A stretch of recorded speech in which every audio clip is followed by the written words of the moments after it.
आए दीदी लो पूरा जरूर सुनम लो। देखी एक जनी कैसे फसल बाड़ी दरिया में तो कैसे शिव गुरु के याद करत रही, वही परी भजन बा, पूरा जरूर सुनम लो। कि डूबे माझ धारा में नैया हो, शिव गुरु बनी ना खेवैया, बनी ना खेवैया, गुरुजी बनी ना खेवैया। कि डूबे माझ धारा में नैया हो, शिव गुरु बनी ना खेवैया, डूबे माझ धारा में नैया हो, शिव गुरु बनी ना खेवैया। अरे भव सागर में केहू ना खेवैया हो, शिव गुरु बनी ना खेवैया। अरे भव सागर में केहू ना खेवैया हो, शिव गुरु बनी ना खेवैया। देखी लो गुरुजी के याद करते रहिए फसल बाड़ी भवसागर में, तो कैसे याद करते का कहत रही।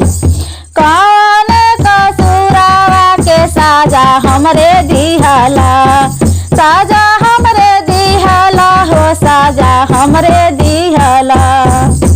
कौन कसूरावा के साजा हमरे दिहला, डेगे डेगे खैनी ठोकरावा हो, शिव गुरु बनी ना खेवैया।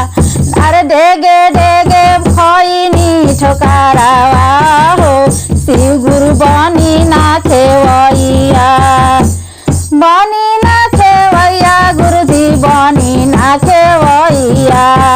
भव सागर में केहू ना सहैया हो, शिव गुरु बनी ना खेवैया, भव सागर में केहू ना खेवैया हो, शिव गुरु बनी ना खेवैया।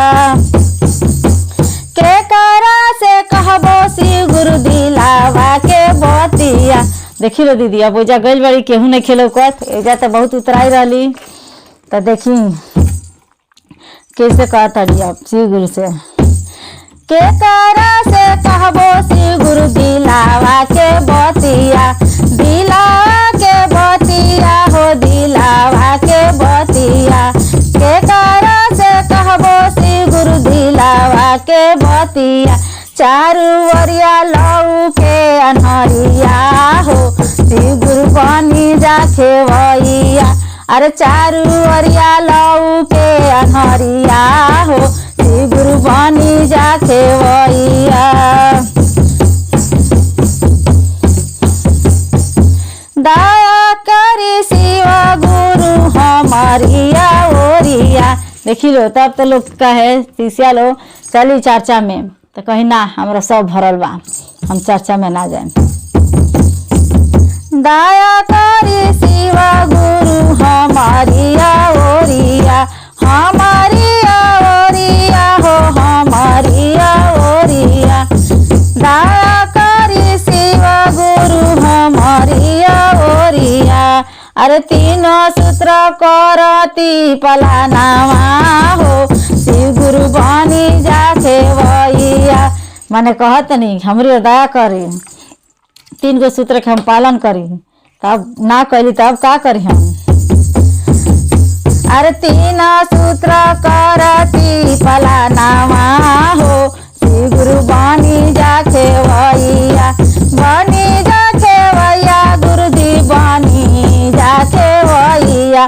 कि डूबे माझ धारा में नैया हो, शिव गुरु बनी जा खेवैया। कि डूबे माझ